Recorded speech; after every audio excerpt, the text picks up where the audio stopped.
Salam sejahtera. Nama saya Yoh Mandi dan hari ini saya akan mengkritikkan karya seni saya yang bertajuk Mekar Penuh Makna dengan menggunakan Feldman's Method of Art Criticism. Marilah kita bermula dengan deskripsi, iaitu apa yang dilihat. Lukisan ini adalah sebuah karya still life yang dilukis menggunakan cat akrilik di atas kanvas kain berukuran 60cm per 60cm. Susun atau objek disusun kemas di atas meja biru gelap yang dilitupi kain berwarna ungu gelap dengan latar belakang yang berwarna kuning terang bergradasi.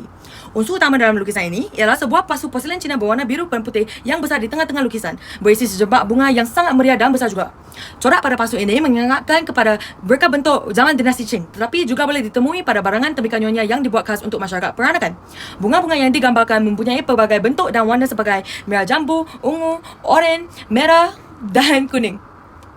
Semuanya menggunakan palet warna hangat yang menggambarkan pelbagai spesies bunga yang biasa dilihat di taman-taman Asia Negara dan sering digunakan dalam seni budaya Malaysia. Di sebelah kiri, terdapat sebuah teko nyonya berwarna hijau kebiruan ataupun teal dengan motif bunga peony merah jambu dan kuning serta daun-daun yang halus. Disertai corak geometri kuning di bahagian bawah dan penutup teko. Di sebelahnya pula, terdapat sebiji cengkerang seafood laut berwarna hijau lembut dan berdalaman ungu muda yang menambah tekstur semula jari dan rasa seperti suasana pantai. Di sebelah kanan pula, terdapat biji balang halia Cina berwarna kuning cerah dengan corak dua burung phoenix yang ekornya bersilang, dikelilingi bingkai turquoise dan daun-daun. Di dalamnya terdapat bunga raya berwarna magenta dan oranye terang.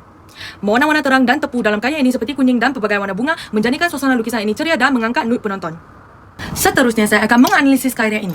Penggunaan warna dalam karya ini sangat tepu dan kontras. Palet warna hangat seperti merah, oranye, kuning dan ungu mendominasi lukisan dan membentuk gabungan warna pelengkap yang kuat. Kontras ini menonjolkan kesotan dalam susunan bunga dan memberi impak visual yang menarik. Dari segi komposisi, lukisan ini seimbang. Pasu bunga di tengah menjadi titik fokus utama, dikelilingi teko dan cengkerang di sebelah kiri serta balang bunga di sebelah kanan.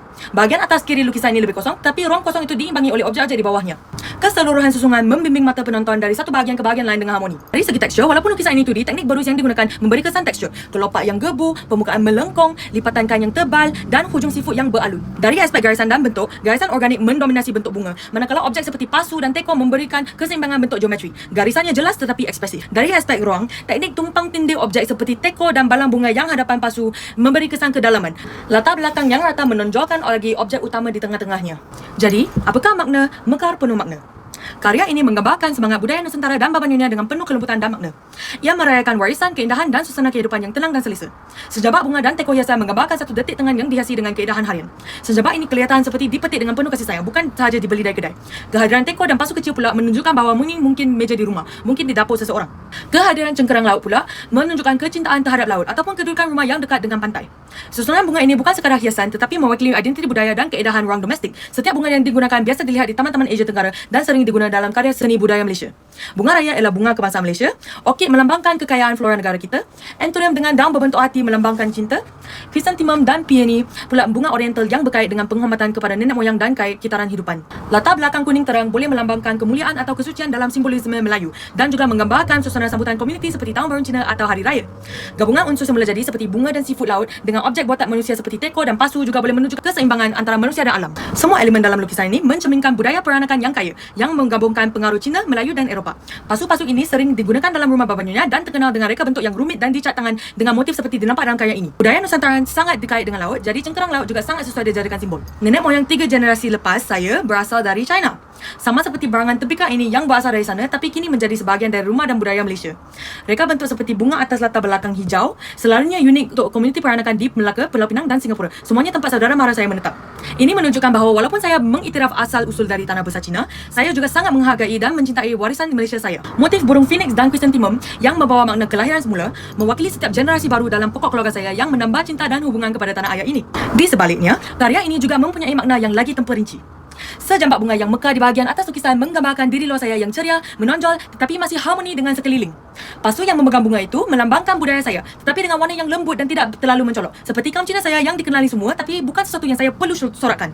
Namun apabila mata turun ke bahagian bawah lukisan, warna menjadi lebih gelap dan dalam, melambangkan lapisan emosi dan sejarah saya yang lebih kompleks. Objek-objek di bawah lebih terang, seolah-olah pengaruh Cina saya lebih menonjol apabila dilihat dengan lebih mendalam. Keseluruhannya, lukisan ini boleh ditafsirkan sebagai suatu penghargaan visual kepada warisan peranakan dan tradisi estetik Nusantara.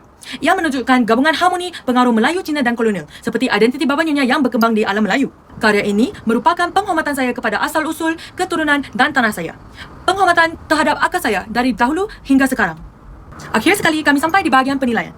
Bagi saya, karya ini berjaya kerana ia menarik, membangkitkan emosi dan kaya dengan makna budaya yang menunjukkan kemahiran teknikal dalam penggunaan warna, susun atur dan penyataan tema. Antara unsur-unsur yang menjadikan ia berjaya juga adalah titik fokus yang jelas, penggunaan warna dan kontras yang berkesan, lapisan warna dan tekstur yang menunjukkan kedalaman dan ketelitian, perincian hiasan yang halus dan penuh rasa hormat terhadap budaya, menimbulkan emosi dan membolehkan tafsiran mendalam. Gabungan unsur bunga, tembikar dan tekstil mencerminkan makna rumah, identiti dan warisan dalam konteks babanyanya. Ia bukan hanya satu gambar statik, tetapi seperti cerita visual, mengajak menonton berfikir tentang perpaduan budaya dan tradisi dalam bentuk moden.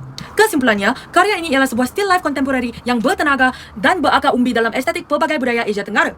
Ia menggabungkan ekspresi peribadi dengan penghormatan kepada warisan. Sebuah karya seni yang bukan sahaja menarik perhatian, tetapi juga menghargai asal-usul yang penuh makna. Dengan itu, kritikan seni saya tamat. Terima kasih.